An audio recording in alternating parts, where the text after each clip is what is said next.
Menos 0,99 y contando. Cuando Ben Richards llegó a la calle, la llovizna se había convertido en un intenso chaparrón. El gran termómetro del anuncio al otro lado de la calle, Fume Dose, compasión para una divertida alucinación, marcaba 10 grados centígrados, la temperatura ideal para encender un Doug, hasta el enésimo grado. Eso significaba apenas 15 en el piso, y Katy tenía la gripe. Una rata merodeaba ociosa y miserable entre el asfalto agrietado y abombado de la calzada. Al otro lado de esta, el esqueleto viejo y oxidado de un hombre de un Humber modelo 2013 permanecía apoyado sobre sus desvencijados ejes. El coche se había desmantelado totalmente. Hasta le faltaban los cojinetes del volante y los soportes del motor. Pero la policía no había retirado el vehículo. La policía apenas se aventuraba ya al sur del canal. Co-op City se alzaba como una enorme ratonera plagada de aparcamientos, tiendas desiertas, centros comerciales y campos de fuego asfaltados. Las bandas motorizadas imponían su ley en las calles y todas las noticias de los telediarios sobre las intrépidas patrullas ciudadanas de la policía en Ciudad Sur no eran más que un montón de mierda. Las calles estaban silenciosas, fantasmagóricas.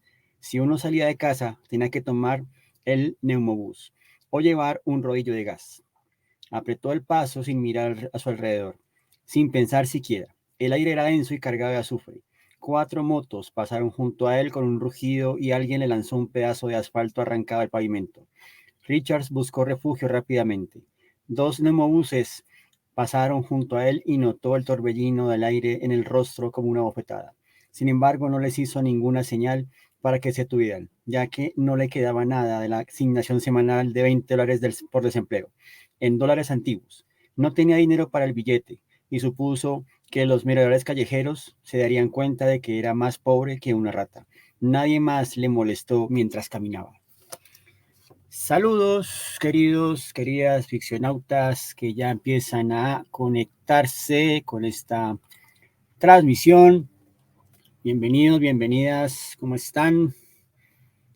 Ahí para los que se conectan y se van conectando. Bueno, el día de hoy hablaremos de una obra muy particular de el maestro Stephen King, el hombre de la literatura de terror popular, por supuesto, pero de una de las etapas particulares cuando él tenía un seudónimo, cuando él empezó a escribir bajo el nombre de Richard Bachman.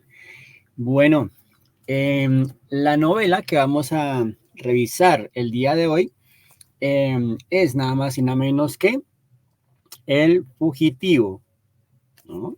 El Fugitivo, una novela que se conoce en inglés como The Running Man, el corredor. Y acá pues fue traducida como El Fugitivo. Esta es la edición de la editorial Martínez Roca, ¿no? Inclusive ya ponen grande, ¿no? Stephen King escribiendo como Richard Bachman, ¿no? Bueno, por acá ya tenemos compañía. Está Lisette Torres que nos sintoniza. Saludos, Lisette, bienvenida. Y bueno, pues da la casualidad que en una de las plataformas de streaming, Netflix, está colgada esta película, The Running Man. Entonces, indudablemente, la nostalgia puede más. La vi nuevamente y dije, ¿por qué no? Es momento de conversar nuevamente sobre esta película, que me parece muy interesante, ¿no? Obviamente, ya vamos a comparar, digamos, lo que es la película versus lo que es el libro, eso lo haremos, pero la película, digamos que para su momento es muy visionaria y nos presenta, nos plantea un escenario en el cual estamos inmersos hoy, que es justamente la manera en que se aborda el periodismo, las noticias, los medios y también cómo se concibe, cómo se construye todo el espectáculo televisivo, todo el show, los concursos, etcétera, ¿no? Bueno, entonces sin más preámbulos, pues vayamos al rollo, ¿sí o no? Vamos al rollo, vamos a ver qué nos inventamos con The Running Man. Bueno, este programa o este podcast de hoy, esta transmisión está patrocinada por ICS. canal de televisión y su concurso estelar The Running Man. Bien. Stephen King, pues muy conocido desde que publica su novela Carrie. Digamos que ha cosechado bastantes éxitos, tanto así que la cuota de publicación empieza a desbordarse, ¿no? O sea, digamos que por año él ya empieza a publicar ni uno, ni dos, sino como 3 libros, ¿no? Entonces, eso hace que tanta producción, pues digamos que no sea tan saludable, digamos, usar siempre el mismo nombre, ¿no? Entonces, él tiene como una explicación interesante y en algún momento se lanzó una compilación de sus primeras 4 novelas y básicamente dice lo siguiente, ¿no? Las cifras habían llegado a una cota muy elevada. Eso influyó. A veces me siento como si hubiera plantado un modesto paquete de palabras y hubiese visto crecer una especie de planta mágica o un jardín descontrolado de libros. Más de 40 millones de ejemplares en circulación. ¿Cómo se complace en proclamar mi editor? King ha adjudicado precisamente a su editor el nacimiento de Richard Bachman y lo ha hecho con una alegoría típicamente hilarante y desenfadada.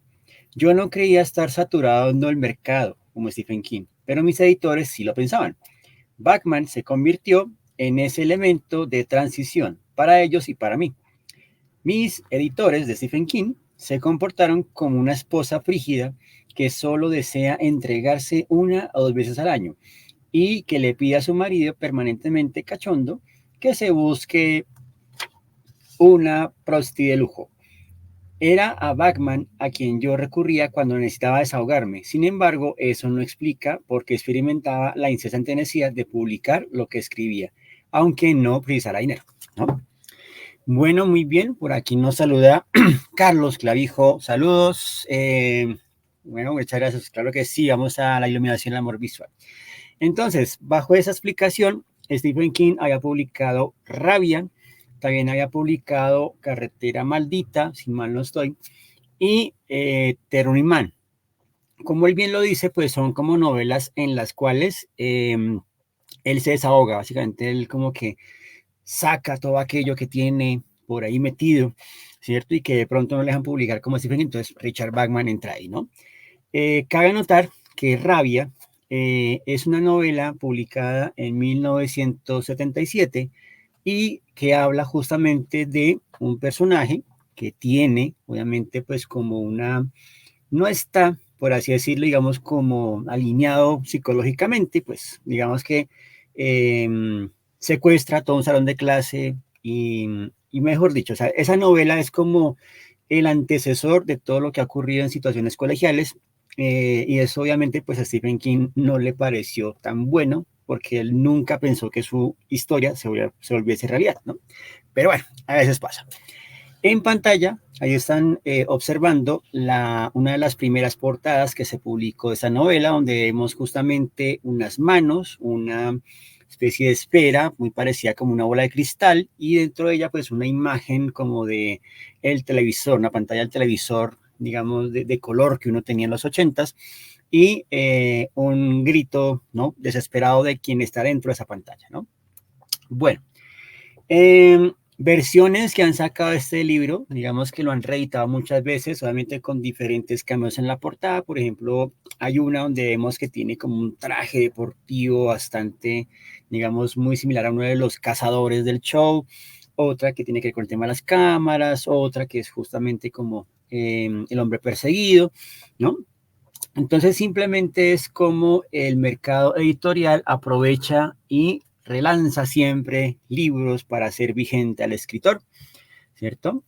Pero bueno, básicamente digamos que una cosa es la década de los 80s que el entretenimiento nos presenta a través de series como Stranger Things o That's 80 Show, los 80s, etc., ¿no? Por allí, por allá, Volver al Futuro, ¿sí?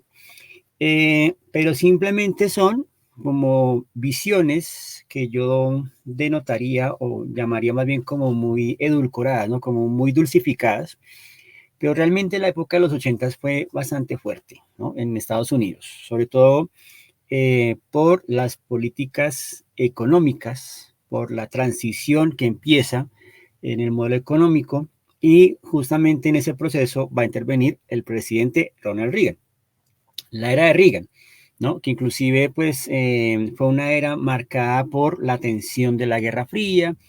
Él obviamente tenía un programa político muy particular que era protejamos nuestro hogar, ¿cierto? Entonces, protejamos nuestro hogar significa obviamente un aumento, ¿cierto? En el gasto de defensa, implicaba también desarrollar propuestas militares, ¿no? Y eso lo lleva a desarrollar una iniciativa de la cual toma un nombre, ¿cierto? De una película que para ese entonces era muy popular, que era Star Wars, ¿no? Entonces, básicamente, él desarrolla el programa de defensa contra las amenazas, ¿no?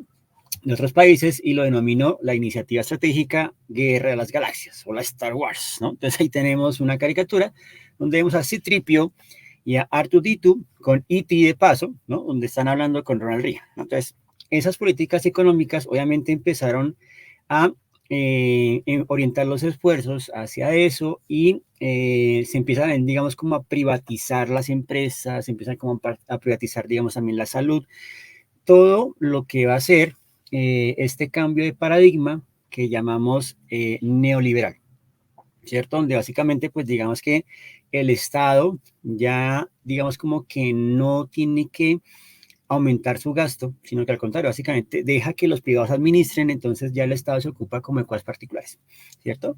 Y eso obviamente va a crear, digamos, un aumento en el desempleo, también había como una sensación de incertidumbre, ¿será que apretamos el botón rojo, sí o no? ¿Habrá guerra nuclear? ¿No? Inclusive hay una canción del grupo Genesis, ¿no? De Phil Collins, que se llama Land of Confusion, ¿no? O la Tierra de la Confusión, y ahí justamente abordan como esa misma crítica. También está pues todo el tema, ¿no? Digamos de pues el oponente, el adversario, obviamente era la Unión Soviética, todavía estamos como en ese momento fuerte, ¿no? De esa tensión. Recordemos que Guerra Fría es porque, digamos, como que nos vamos a dar pasito, pero usted sabe que ahí tenemos como, digamos, tenemos para darnos, pero démonos pasito, ¿no? Entonces, por eso Guerra Fría no estaba ahí, toda la tensión entre los Estados Unidos, ¿no? Sí, sí, sí, bueno, por aquí saludamos también a mi hermanito, en el Mauricio, que se acaba de sintonizar, y sí, Carlos, totalmente, la No Confusion es temazo y es como una crítica a lo que pasa en esa época, ¿no? Claro, en los ochentas, obviamente, la televisión va a tener una mayor incidencia porque la idea es crear distracción, ¿sí? Entonces, obviamente, se aumentan los shows, las sitcoms, aumentan los programas de concurso. En Estados Unidos, pues digamos que hay unos que son memorables, que son Jeopardy, y otro que es Scrabble, que es el de formar palabras, ¿no? Que inclusive después se volvieron juegos de mesa.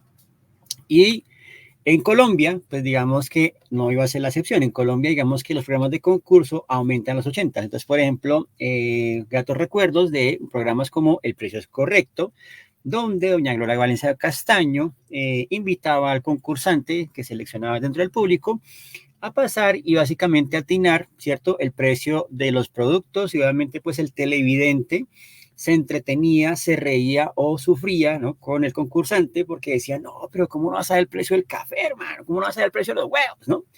En fin, este es uno de los concursos que hay en ese momento. También está Concéntrese de el señor Julio Sánchez, ¿no? Que hace poco trascendió, pero bueno, formó su productora, Producciones G, todo el rollo, y Concéntrese era un juego relacionado con armar parejas, ¿no? Básicamente para, digamos, ejercitar la memoria, ¿no? Básicamente ejercer esas habilidades de memoria, ¿cierto?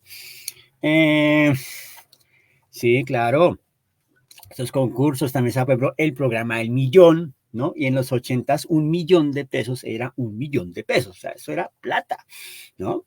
Entonces, los concursos se vuelven una forma, digamos, de alcanzar, ¿no? De lograr, digamos, como tener a corto plazo eso que yo necesito, ¿cierto? También estaba, por ejemplo, Compré la Orquesta, ahí tenemos a Pacheco, los presentadores de los ochentas muy populares, ¿no? Un español que se radica en Colombia y desde entonces, desde los 60, ¿no? Empieza a trabajar en la televisión y después se vuelve como el conductor, ¿no? De todos los programas. Y con la orquesta básicamente era, bueno, te vamos a dar estos billetes y lo que vas a hacer es pedir un instrumento. El instrumento te vale tanto, entonces con eso vamos a ver si adivina la canción. Entonces, compro la trompeta, listo, la trompeta, pague tanto. Y el trompetista tocaba y ahí la concursante, a ver si adivinaba si era tan buena conocedora de la música, si era buena melómana, pues ganaba fácilmente los billetes. Si no, le tocaba hasta que diera con la melodía. Este concurso se volvió a remasterizar, ¿no? Algunos se volvieron a remasterizar nuevamente en los canales privados, ¿no? En Caracol creo que hubo una vez El Precio es Correcto y compré la orquesta que era Do, Re, Millones, algo así, ¿no? O sea, los concursos siempre han estado, ¿no? Y bueno, digamos que en la novela de Stephen King, ¿no? Volvamos un poquito acá, me voy a devolver, perdón, ¿no? Vamos un poquito a la novela, ¿no? The Running Man. ¿De qué va la novela? Básicamente, el libro, la novela, nos habla del protagonista Ben Richards. Ben Richards, en este momento, atraviesa una situación de desempleo. Estamos en el año 2013, estamos en una Nueva York, en un Los Ángeles totalmente distópico, totalmente arruinado. Básicamente, pues digamos que el Estado no tiene mucha presencia, pero sí el poder corporativo, que en este caso está representado a través de los medios, en este caso el canal Librevisión. Ben Richards atraviesa también otra situación adicional y es que su hija tiene gripa, ¿no? Tiene una gripe, mejor dicho, y tiene que comprar unos remedios, no tiene plata. Entonces él empieza a canalear en su Librevisión y empieza a ver que hay unos concursos, pero hay uno en particular que tiene una bolsa muy interesante de premio y es The Running Man. Es como el programa más visto donde la gente, digamos, como que le pone mayor atención.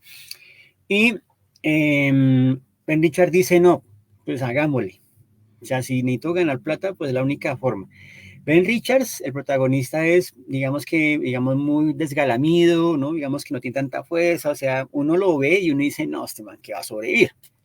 La idea es que cuando él se inscribe en el concurso y atraviesa todas las pruebas y ya es seleccionado, entonces lo sueltan en un escenario y le dicen, usted corra, le vamos a dar una ventaja de 12 horas. La idea es que no se deje cazar sí o sí por ninguno de los cazadores y si usted, digamos, logra sobrevivir un mes sin ser cazado, entonces gana el premio. Eso sí, usted tiene que mandarnos unas grabaciones, o sea, en cada parte vamos a tener unas cámaras, usted nos envía una grabación de que está con vida y eso lo proyectamos acá en el canal. Esa es la garantía de que usted sí está, digamos, no se está ocultando, que usted sí está jugando como debe ser, ¿sí? Entonces Richard obviamente sigue las indicaciones, se empieza a confrontar con los cazadores y de cierta manera, pues el líder, digamos como el presentador del concurso, que es Killian, no es una persona honesta, no es un ser ético, no, por el contrario, es lo más ruin y mezquino que hay. Y como esto es un show de televisión, pues obviamente él se toma las artimañas y de cierta manera, pues, bueno, antes de empezar la persecución, el canal le asegura a Ben Richards que le va a dar la plata del adelanto, ¿no? El adelanto son como $4.800 antiguos, y eso es platica. Entonces que se la entrega a la esposa a la hija, y él dice, listo, así vamos jugando.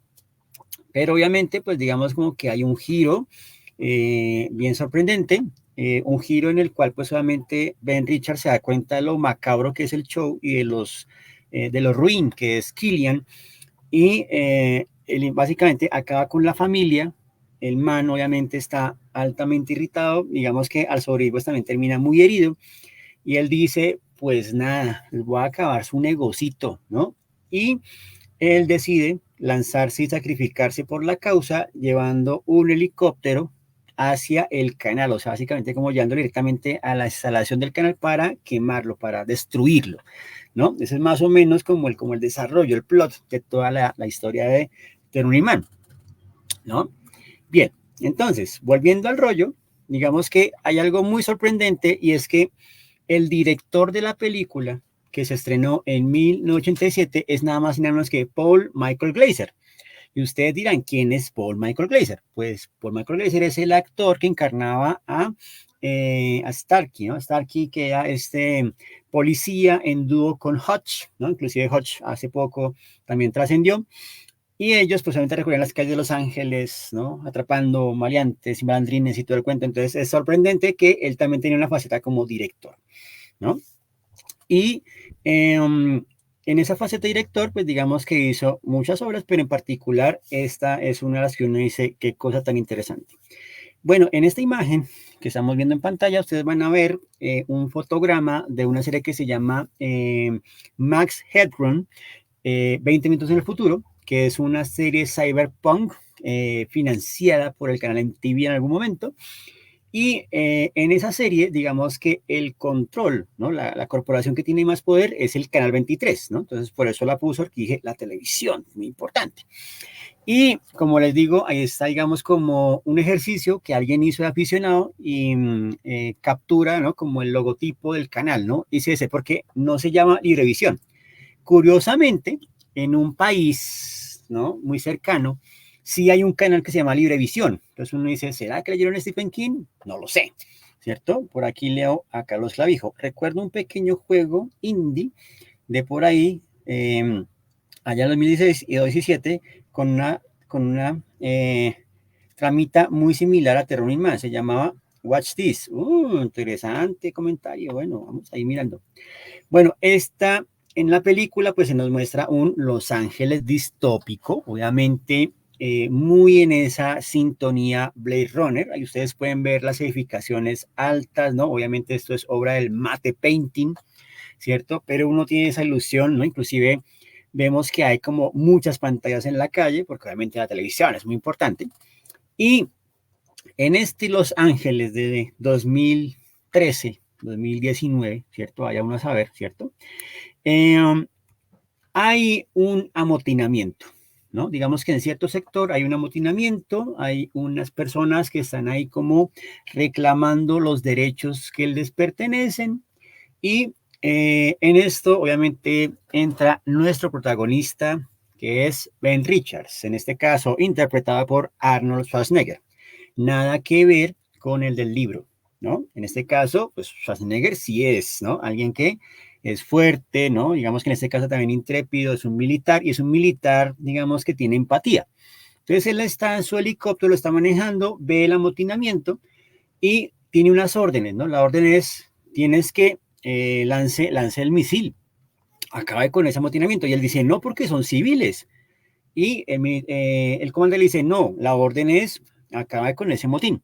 Y él dice que no, entonces empieza la trifulca en el helicóptero, obviamente pues él no se deja y por ende, digamos que por esa alta traición a las órdenes del militar, ¿cierto? Digamos del comandante, pues es prisionero, ¿cierto? Sí, gracias por tanto, Arnold. Arnie, por favor. Bueno, Arnie es llevado a prisión y en esa prisión pues realmente les cuelgan los collares, ¿no? En los cuales pues digamos que hay como unas cercas y las cercas pues digamos que se sabe si se escapan o no, ¿cierto? Entonces en la cárcel él conoce a tres amigos más. Hay uno que es como muy hacker, ¿no? Que sabe de máquinas, sabe de computadoras, sabe de códigos.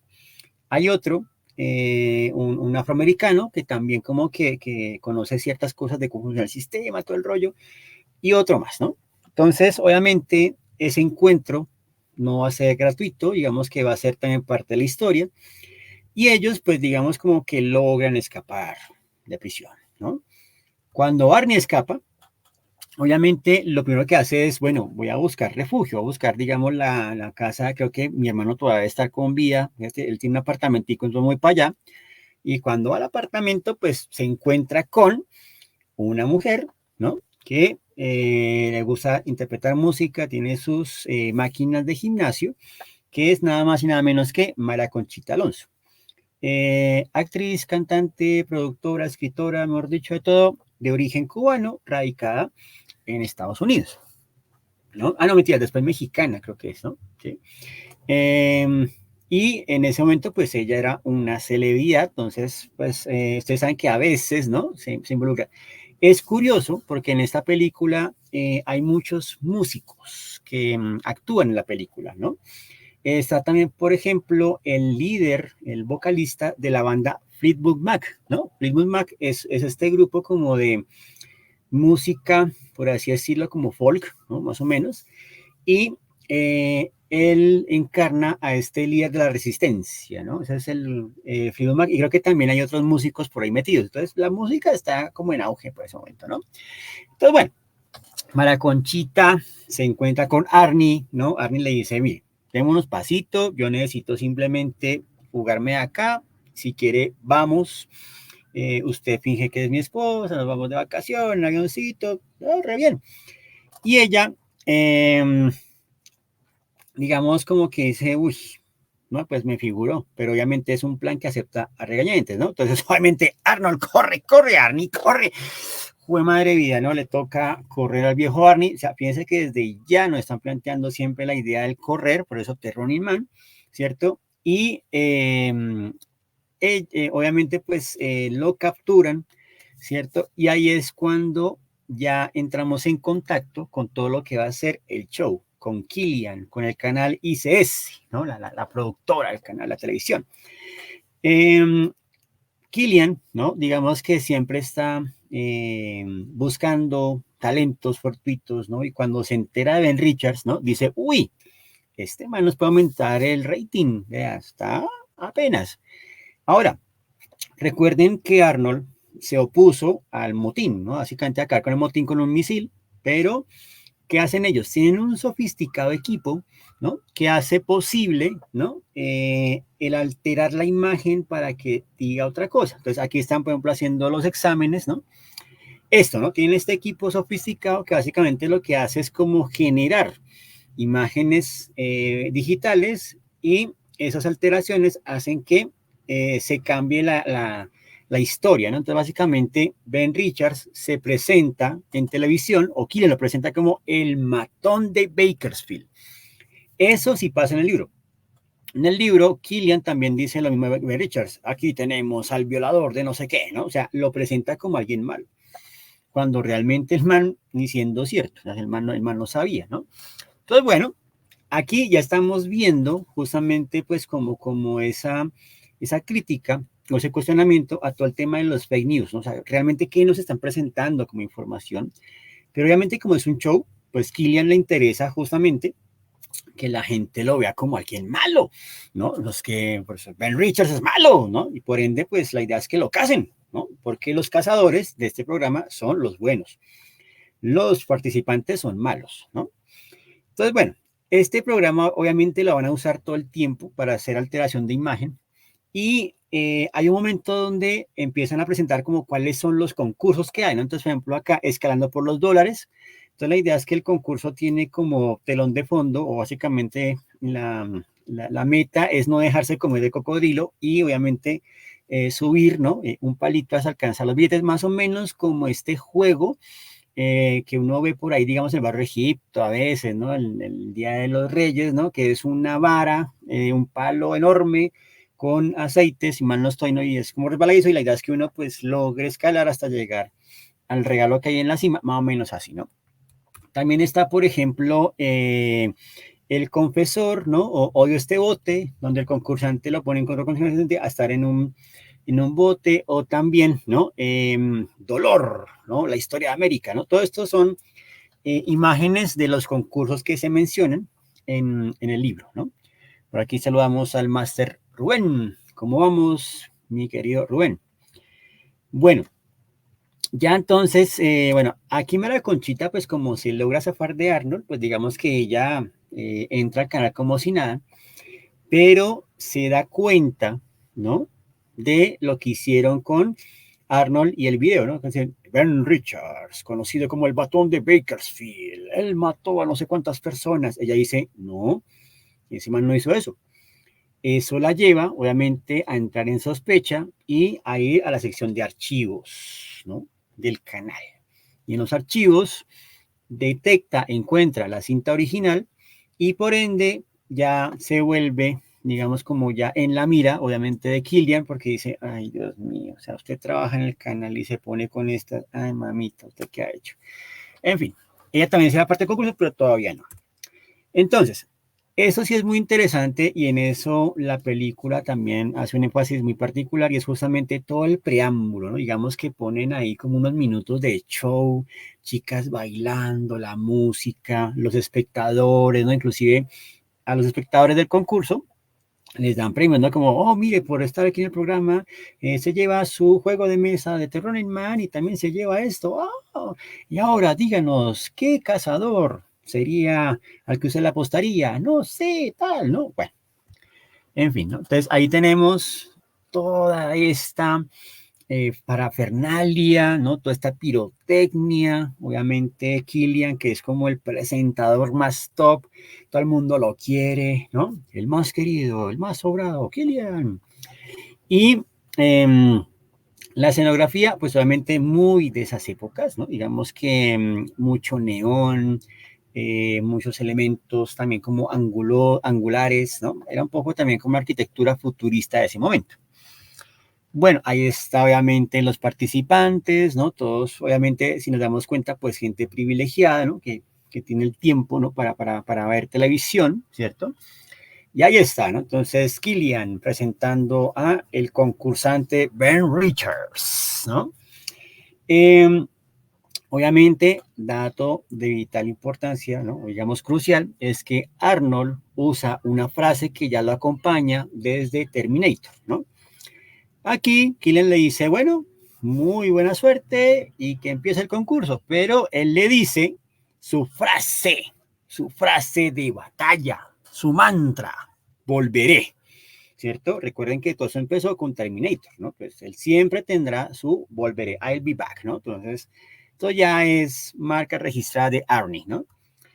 Bueno, en el libro hay una frase que dice lo siguiente, mañana, al atardecer, la cacería comienza. Recuerden su rostro, ¿no? Entonces, eso es, digamos, como el punto de partida, porque si se dieron cuenta, en el fragmento que leí al comienzo, dice 0,99 y contando, ¿no? Entonces, básicamente es un conteo regresivo que nos va mostrando esa línea en la que Batman va llegando al canal, hace las pruebas, los chequeos, todo el rollo, y ya cuando marca cero el contador es que dice esto, ¿no?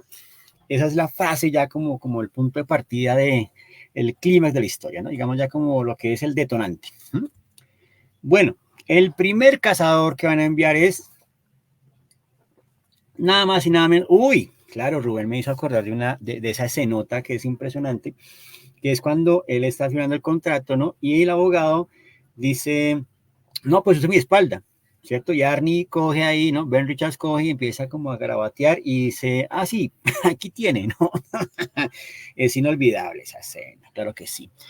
El primer cazador es Sub-Zero, ¿no? Sub-Zero, que digamos, quienes han visto bastantes películas de espionaje lo recordarán por haber participado en unas películas de James Bond, ¿cierto? Es nada más y menos que este señor que tiene un sombrero que corta estatuas, ¿no?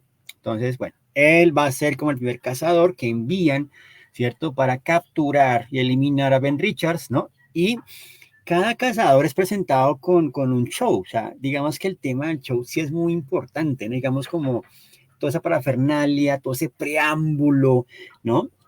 Y obviamente la idea es que la gente tiene la potestad de elegirlo, ¿no? Luego vendrá Dynamo, que es uno de los más particulares de los cazadores como tal, ¿no? Básicamente todo el tiempo canta fanfarrias con sintetizador. Recordemos que el sintetizador es parte de la época ochentera, ¿cierto? O sea, el futuro era synth, ¿no? Muy sintético. Pero no, ahorita el futuro es más loop, más sampler, ¿no? En fin, pero bueno, en esa época era Dynamo. Bueno, entonces Dynamo va a ser uno de los polémicos y él tiene como el poder de conducir electricidad, ¿sí?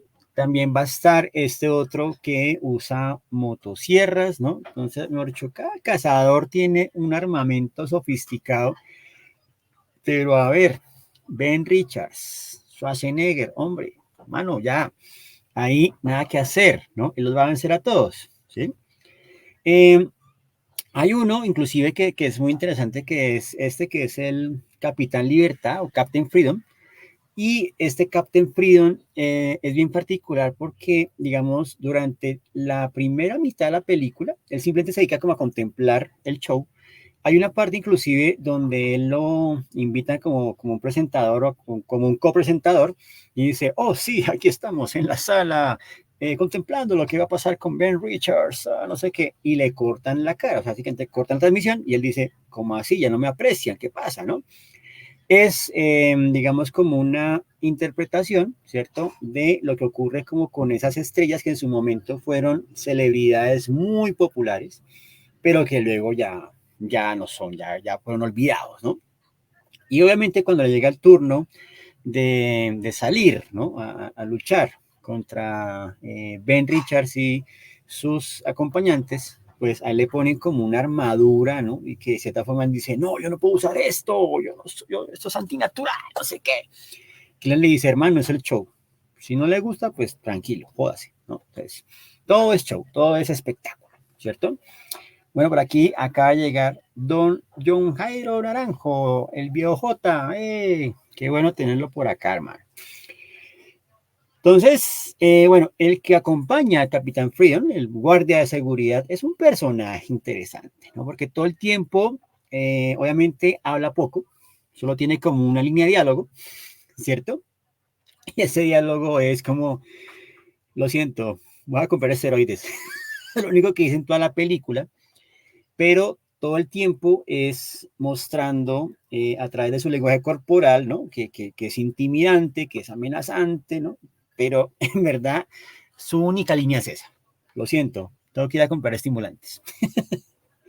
Y es el guardia de seguridad de Killian, ¿no? Y el que se encarga como de protegerlo todo el tiempo. Bueno, eso también nos indica pues hasta dónde realmente Killian tiene el poder, ¿no? Bueno, este datazo de J sí es correcto, claro que sí, ambos fueron héroes de acción en películas de Barnold, claro que sí. Si mal no estoy, creo que en Comando, ¿no? Creo que en Comando es que en que salen y también en Depredador, ¿no? Si no estoy mal. En Depredador, pues obviamente también está este actor que también trascendió hace poco. Un abrazo también a Apollo Creed, que ya está en el cielo.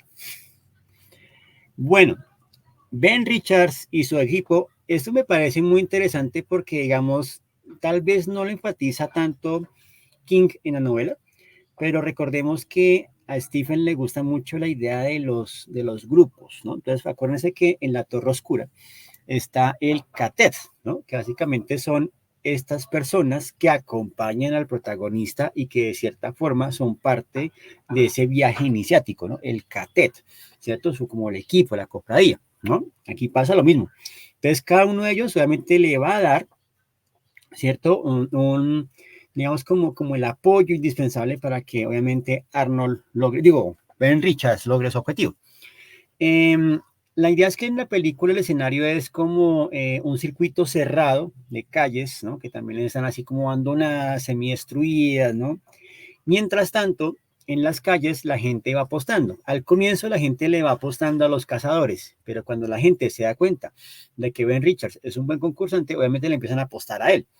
Ya la cosa empieza a cambiar, inclusive dentro del público protagonista, dentro del público que está en el concurso, hay una señora, una abuelita, ¿no? Y le dice, bueno, ¿a quién le apostaría usted, señora? A Ben Richards. No, señora, usted no puede, perdón, voy a apostarle a un delincuente. Ben Richards es malo. No, yo le apuesto a Ben Richards. Y a partir de ese comentario, en todo lado se desata el furor y no, apostemos a Ben Richards. Este man es el ganador. Hay un momento en el concurso donde muestran a unos competidores que participaron antes, ¿no? Digamos una versión anterior, y los muestran en una isla ahí paradisiaca. Tengan ese comentario en cuenta, ¿no? Tengan este presente, porque para el público, no, ellos lo lograron, o sea, ellos salieron, ganaron, con playita, con chicas, ¿no? Bien, ¿no?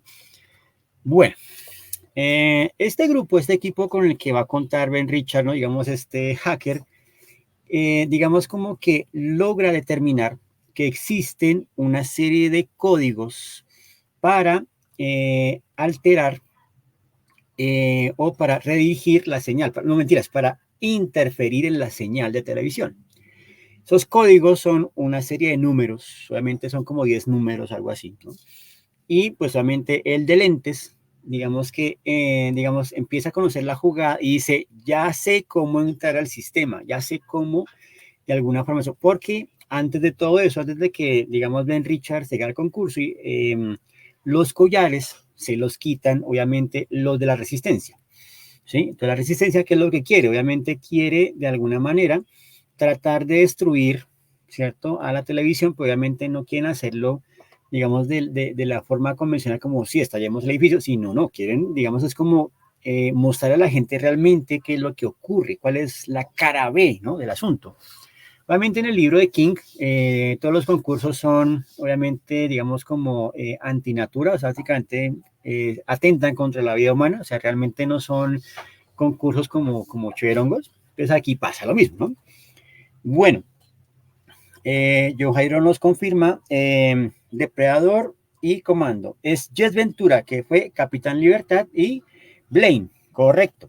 Muy bien, gracias, don J, por ese datazo, datazo del día. Entonces, bueno, él tiene el contacto con la resistencia, ¿no? Inclusive en la resistencia, cuando ven a Arnie, dicen, ¿pero usted acaso no fue el matón de Bakersfield? Y el man dice, ¿cuál es, hermano? Antes yo quería evitar el motín, o sea, yo quería salvar la gente. Y dice, no sé, yo desconfío de este man. Bueno, cualquiera desconfiaría de Arnie, ¿cierto? Pero bueno, aquí están, ¿no? En ese momento, pues cuando ya, digamos, van sorteando los obstáculos, van saliendo, digamos, como de ir venciendo a cada uno de los cazadores, ¿no? Incluso hay uno que utiliza lanzallamas y entra así como con un jetpack, todo el cuento, ¿no? O sea, esto es espectáculo, o sea, así se lo toman muy en serio. Y digamos que el de lentes le dice a la que llama la Conchita, mira, aprendes este número, por favor, memoriza este número porque es el código con el que podemos entrar al satélite y dirigir la señal, ¿no? Entonces, bueno, cuando muestran mucho un protagonista es porque algo le va a pasar y sí, al de lentes le pasa obviamente cosas y también al afroamericano le pasan cosas, ¿no? O sea, lo único que queda con vida es Arnie y Maraconchita. Obviamente son los héroes, ¿no? ¿Cierto? Es Dínamo, el cantante que maneja la electricidad, claro que sí. ¡Dínamo! Sí, señor, ¿no? Entonces, ya con el código, con la señal, obviamente, son, digamos, como llevado a una calle ciega. Arnold y Maracuja dicen como, oh, hasta aquí llegamos, y no, es el escondite, la resistencia, que ha calculado un golpe, ¿no? Y cuando le dice, no, tengo el código para entrar al satélite. Y él dice, uy, pero ¿qué estamos esperando? ¿Cierto? Y ahí es cuando, obviamente, Arnie se quita la truza de concursante y se pone su traje, ¿no? De militar, ¿no? Básicamente su traje para ingresar al canal, ahí ven con chalecos de la productora de televisión, ¿cierto? Y entran obviamente al canal. Entonces, ahí podemos decir que Arnie cumple su promesa, ¿cierto? Él volvió. Entre acontecimientos, ¿no? Digamos que lo interesante es justamente ver a Killian, digamos, todo lo que hay como en ese trasfondo de un canal, ¿no? Como que qué pasa con el rating, ¿no? Que está bajando, uy, va a tocar que hagamos esto. Cuando llaman, obviamente, digamos que el concurso se siente que es solamente también como regulado por, administrado por, no sé, ¿no? Eh, como por una administradora de prisiones, ¿no? Entonces le dicen como, hermano, ¿qué pasa con Ben Richard? Está como ganando mucha ventaja. Le dicen, no, hombre, tranquilo, ya ahorita dentro de poco solo descabezamos, no se preocupe, ¿no? O sea, él tratando de lidiar, de conciliar, ¿no? Todas las presiones que hay también, pues, como para mantener el show vigente.